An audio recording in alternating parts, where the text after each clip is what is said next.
बिस्मिल्लाहिर्रहमानिर्रहीम। नाज़रीन मोहतरम, आप देख रहे हैं 92 डिजिटल और मैं आपसे मुखातिब हूँ मुफ्ती मोहम्मद फ़ारूक कादरी। इस वक्त एक बहुत बड़ा अलमिया जिसके हवाले से रियासत को और पब्लिक को एज़ ए मुस्लिम बड़ी फ़िक्र होनी चाहिए, लेकिन मुझे अफ़सोस से कहना पड़ता है कि इसकी तरफ किसी की तवज्जो नहीं है। और वो ये है कि हमारे मुल्क में इस वक्त 50 से 60 लाख के करीब ख़वातीन बेवा या तलाक़ याफ्ता बैठी हुई हैं।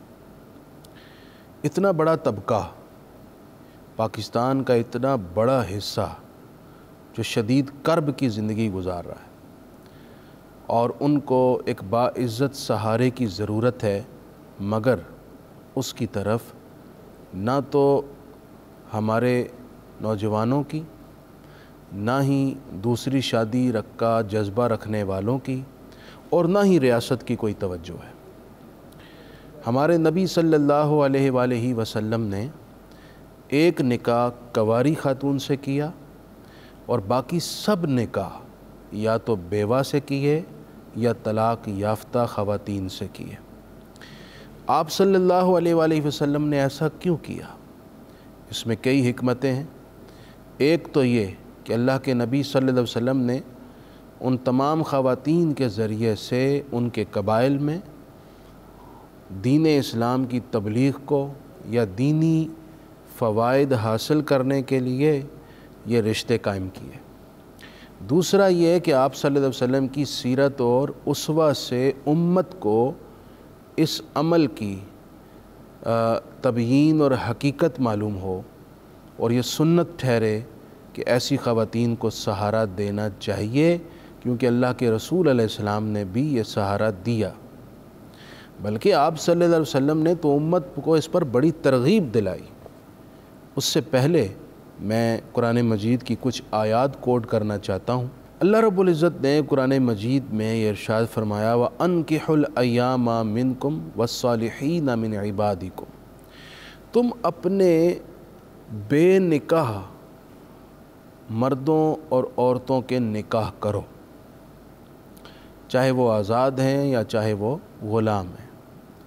इन यकूनू फ़ुक़रा युग़निहिमुल्लाहु मिन फ़द्लिही, अगर वो तंग दस्त भी हैं तो अल्लाह ताला अपने फ़ज़ल से उन्हें गनी कर देगा। अब इस आयत मुक़द्दसा में अल्लाह ताला ने ख़ुद निकाह की तरग़ीब दी कि जो भी बेनिकाह है, चाहे उसका पहला निकाह नहीं हुआ, चाहे वो था और वो शोहर नहीं रहा, फ़ौत हो गया या उसने तलाक़ दे दी, अब वो औरत बेनिकाह है तो उसका निकाह करो। और अल्लाह ताला ने यह ज़िम्मेदारी किसकी लगाई? वह अनकिहुल अय्यामा फरमाकर जो सोसाइटी के लोग हैं उन पर ये बोझ डाला कि तुम्हारी ज़िम्मेदारी है कि तुम ऐसे लोगों का निकाह करो। अब सवाल ये है, क्या इस आयत के तनाजुर में देखें तो हमारी सोसाइटी में ये फ़िक्र पाई जाती है? क्या सोसाइटी ये ज़िम्मेदारी उठा रही है? क्या वो बेवा और तलाक़ याफ्ता ख़वातीन के रिश्ते करवा कर बाइज़्ज़त सहारा दे रहे हैं? जवाब आएगा नहीं, बल्कि हमारी सोसाइटी में तो इसके बरअक्स रिपोर्ट्स मिल रही हैं। ऐसी ख़वातीन जिनके शौहर फौत हो गए या उनको तलाक़ हो गई, उनमें से एक तबका ऐसा भी है जिनका अब कोई सहारा नहीं रहा। वालिदैन दुनिया से गुज़र गए, बहन भाई सपोर्ट नहीं करते, वो कैसे गुजारा करें? मैं आपको बड़े दर्द दिल से और बड़े अफसोस से ये कह रहा हूँ कि आज इज़्ज़तें भी नीलाम हो रही हैं अपना पेट भरने के लिए या अपने बच्चों का पेट भरने के लिए। ये भूख इंसान से बहुत कुछ करवा देती है। इसलिए सोसाइटी को कहा गया कि तुम ऐसी ख़वातीन का नाजायज़ फ़ायदा उठाने के बजाय उनको एक पाकीज़ा, एक स्पोर्टिव रिश्तों में बांधने के लिए कोशिश करो। और साथ ये भी फरमा दिया, इन यकूनू फ़ुक़रा युग़निहिमुल्लाहु मिन फ़द्लिही, ये मत देखो कि जिससे निकाह किया जा रहा है वो माली एतबार से कितना मज़बूत और स्ट्रॉन्ग है। آج رشتہ دیکھتے وقت سارے کا سارا دار و مدار اس بات پر ہوتا ہے کہ یہ شخص مالی اعتبار سے کیا حیثیت رکھتا ہے۔ اگر مالی حیثیت سٹرونگ ہو، وہ مزاج کے اعتبار سے، عادات کے اعتبار سے، اپنی سوسائٹی کے اعتبار سے کیسا ہی گیا گزرا کیوں نہ ہو، لوگ اپنی بچی دے دیتے ہیں اور بعد میں ساری زندگی پچھتاتے رہتے ہیں۔ تو قرآن نے کیا کہا ہے کہ تنگ دستی کو تم نکاح سے رک جانے کی وجہ نہ بناؤ، بلکہ تنگ دست بھی ہے تو بھی نکاح کر دو، اس لیے کہ اللہ تعالیٰ ان کے رشتے میں ایسی برکت دے گا کہ رزق اللہ انہیں عطا کر دے گا، کوئی بھی ذریعہ وہ مالک بنا دے گا۔ بلکہ نبی کریم علیہ السلام نے ارشاد فرمایا، نکاح کرو، التمسوا الرزق فی النکاح، نکاح کے ذریعے اللہ تمہیں رزق عطا کرے گا۔ مرد کا اپنا نصیب ہے، عورت کا بھی اپنا نصیب ہے، جب دو بندے ملتے ہیں تو دونوں کا رزق جمع ہوتا ہے نا، اس وجہ سے رزق آئے گا۔